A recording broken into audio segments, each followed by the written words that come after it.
मजलिस उलमाए लेह ने अंजुमन Imamia youth wing Leh के ताउन से इमाम मेहदी अलैहिस्सलाम की विलादत बासादत का एहतमाम इमाम बारगाह छछोत युकमा में किया। इस मौके पर अलहाज शेख ज़ैनुल आबदीन मेहमान खुसूसी थे।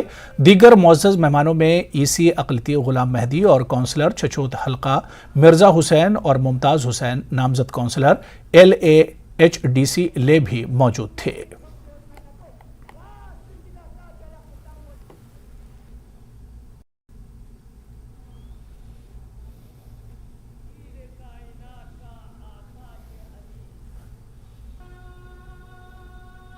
क़ाल रसूलुल्लाह सल्लल्लाहु अलैहि वसल्लम अफ़ज़लुल अमाल इंतज़ारुल फ़रज सदक़ मौलाना रसूलुहुन नबील करीम।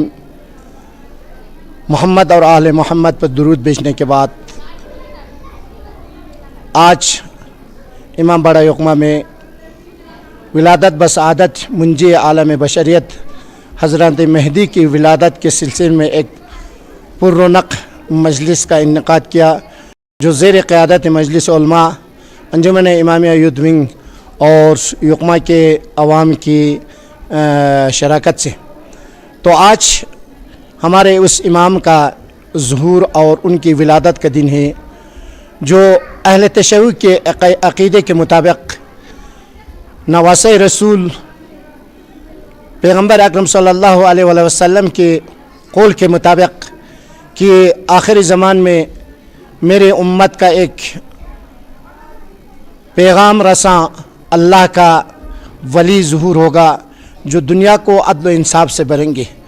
उसी वली, उसी कायद, उसी रहनुमा की विलादत का जश्न आज शियायान अली इब्न अबी तालिब ने इमाम बड़ा युकमा में जमा होकर मनाया। तो इमाम ज़मान के बारे में अगर यूँ कहूँ तो गलत नहीं होगा कि हर मज़ाहिब में ये अक़ीदा रखते हैं कि एक ज़माने में एक ऐसा शख्सियत आएगा जो इस दुनिया को अदल इंसाफ से पुर करेगा।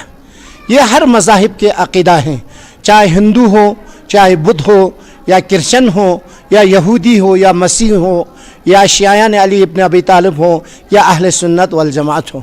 हर मज़ाहिब में ये पाया जाता है, लेकिन अंदाज़ हर किसी का अलग अलग है। लेकिन मज़हब जाफ़रिया के मानने वाले का अक़ीदा ये है कि इमाम ज़ुहूर हो चुका है, लेकिन इंसान की आमाल के रफ्तार व गुफ्तार किरदार की वजह से वो पर्दा गैब में है, क्योंकि वो तब ज़ुहूर होगा जब इस दुनिया में इंसान ख़ुद को आमादा करे और उसके चाहने वाले इतने हों कि उन पर जानिसार हों।